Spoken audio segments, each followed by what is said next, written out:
Manx RadioTT Facebook page. We are live from the studio here in the Isle of Man with this beautiful, beautiful weather, and I'm sorry if I keep going on about this gorgeous blue sky, but you know what, after last year I think we can say anything we like about the weather this year because it is just stunning right now. I'm live in the studio with Peter Hickman's parents, Sue and Dave, and just before the break there we were hearing about Dave's absolutely incredible career, and it's no wonder that Peter Hickman is doing so incredibly well himself, and say what a career he has got. Just before we talk a little bit about next week, and you know, obvious questions are going to be where you watch and how you find it all, etc. Before we start talking about that, let's just talk about BSB for a moment, because at the moment he's in 15th in BSB standings, and how's he feeling about it all? How's the season going so far, Dave? It's been a hard start to the season, really. It's not quite what we expected. Being with the same team for a second year, which is the first time he's ever stayed with one team, we expect it to be a lot easier show. It's never easy, but a lot better than what we started with last year, and it's actually gone the other way. We can't really put a finger on why it's gone that way. I think, as you know, lady luck can be quite severe sometimes, and you get good starts and bad starts, good seasons and bad seasons. It's just the way it goes. But Pete will stick at it, and he's very focused, and I can't see any reason why he won't pick that up. He's certainly got the pace, and he's got the team behind him, so a little bit of turn of luck will make all the difference. Why did he decide to stay with the same team? Yeah, I think continuity is a big thing. You understand the men around you, and they are vital to you being successful. No matter how big or small the team is, to have some consistency is always the way to go forward. And if we're all thinking off the same page, reading off the same page, that helps as well. Obviously, a year with the same team, then another year, and the page gets clearer for you. Sue, just talking there about the team and the relationships within the team, I mean, there's a real bromance going on between him and his crew chief, Darren Jones, isn't there? Oh, definitely, yeah. They're like brothers, they're like two peas in a pod. We as parents are so pleased to have Daz on board with Peter, because they just gel, they get on, they've always got on from day one, and I think having Daz around really helps Peter a lot as well. They just look as if they're having so much fun all the time, Dave. Yeah, Daz lightens the load immensely. Daz joined us a few years ago now, about 8, 9, 10 years ago. I've taught him all he knows, so hopefully I hope he's listening. So hopefully he'll remember it all, and if he doesn't, I'll give him a little prod. But he's a really sharp, bright character. He learns really quickly, but he's also got a joking side of him, and that light side is phenomenal. In any team you need somebody to lift the load sometimes and brighten it. It can get too serious, and these guys really get on together and they bounce off each other, and that makes the team work really well. What do you think of the last things that Daz is saying to Peter Hickman before he puts his visor down and goes out, perhaps down Grey Hill or on one of the BSB circuits? What's the last thing as a crew chief that you'd say to the rider? You say, I've kicked the tyres, I've put the fuel in, get on with your job. What about the blame when there's a mechanical fault? What happens then, Sue? Oh, I don't think we'll go there. Might cause some arguments. Have you ever thought or ever considered or ever wanted to be crew chief for him, Dave? Up until a couple of years ago, I was seriously involved with both the suspension setup, the talking to him and downloading him after each session and everything. But as my health's got slightly worse, I've had to hand the reins over to Daz and the team, because they're now a younger generation and they've got the grounder that they need. It's just a case of I have been with Peter right from day. Once he did start to go racing, I've guided him as much as possible. I've helped him as much as I can. But at the end of the day, if you haven't got any talent to work with, you can flog yourself to death. I saw a little bit of something in Peter when he first started, so if that hadn't have been there, I wouldn't have been helping him. But I built all his bikes up until a few years ago, everything on the bikes as well, in my own garage and with friends and family all helping out to run the machines. And again, you mentioned your health there, and Sue, I know for quite a few of the circuit races in BSB this year, you haven't been able to make it, because normally you're there at each one, aren't you, where you can get to? Yeah, definitely. We very rarely miss many meetings at all, but this year we managed to go to round one at Donington Park, but then I took quite poorly, and we missed both Brands Hatch and Alton Park.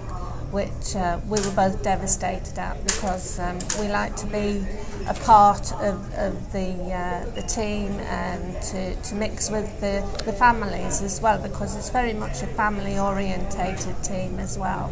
But you're there also immediately, aren't you, if unfortunately something did occur, or if you're just not quite sure, and so it's very different for you watching in a different place now, isn't it, Dave? Yeah, it's very it's very hard. I much prefer to be riding or racing the bike than actually sitting on the sidelines watching. I think a lot of riders do tend to say that as well, that it's easier for us out there than it is for everyone else watching that we're close to. Yeah, I think because you're on the bike and doing it, you're in control, so you feel a lot more secure and safe about it. But when you're actually on the sidelines watching, you can't do anything other than just watch and hope that everything goes right. So how good is he at keeping in contact with you? Yeah, he's pretty good actually. Considering he's all over the world, winter and summer. Literally, he's all over the world. He's doing Slovakia recently. He did Le Mans 24 recently. Northwest 200, obviously, all the BSB ones as well. We hardly see him because he's never in the country for longer than about 3 or 4 days at a time. But that's how he likes it. He loves keeping busy, and as long as he's riding the bike, he's smiling. So let's keep him smiling. He has one of the biggest smiles in the paddock for sure, and I follow him on social media, and it's a great way to catch up with if he's racing, and he's an incredible talent. But the talent happens also this year while he's out racing, because there's a talent behind the phone, behind the laptop, called Nancy, who I know is listening today. She is doing an amazing job, and I actually saw some fantastic tweets where people were going, hang on, how come you're tweeting while you're out there racing? Sue, she does a brilliant job, doesn't she? Certainly does, yes, yeah. I'm pleased he's actually got Nancy on board, because it's lightened Peter's load a little bit as well. It is an awful lot to keep up with, but he does do an absolute brilliant job with it, and I've seen lots of photos with him, having a photograph with a fan outside, and he'll make time for anyone, won't he, Dave? Yeah, absolutely. He's been brought up that way. It's a case of without the fans and people around, then there's not much point in going racing anyway. You've got to appreciate these people put you where you are. So if they're interested, then you should be interested enough to talk to them. It's an ethos I've had from day one when I was at JPS Norton or Honda or anybody else. Some of the teams shut everything down and don't allow people in, but the very fact that you're there and they're there, they're interested, so you should open up and talk to everybody. Not everyone in the paddock does that. I mean, other attitudes perhaps of other riders, does that drive you a bit crazy? Yes, it does sometimes, because we're all here together. We're all a big family together. Rider to rider, we appreciate what the next guy is having to do to go with you, or you go with him. We have a mutual respect for each other for what we do, and it's critically important that we talk and let everybody in on what's going on as well. Absolutely, and we've had a few comments on our Manx RadioTT Facebook page where we are streaming live, and Ernie says, do Pete's parents watch the racing or listen to it on the radio? Sue, I'll come to you for that. Yeah, we do both. I actually follow on live timing as well, and listen to the radio and watch the TV as well. But the majority of time when we are with them at the racing, I'm usually in the garage watching on the live stream and on TV, and while we're here on the roads, we're up on the grandstand. So David has his stopwatch, and every minute that he's out there, it's where is he? And David will say, oh, he's at the bungalow and he'll be here in so many minutes, and if he's not there when he says he should be there, well, why is he not here? And then I do get a bit panicky. But as soon as he comes in and the session's finished, it's a huge relief. And as the mother of a son of a rider, you must get used to this now. Well, I say that quite flippantly. Do you ever get used to it, Sue? No, never. The fear is always there.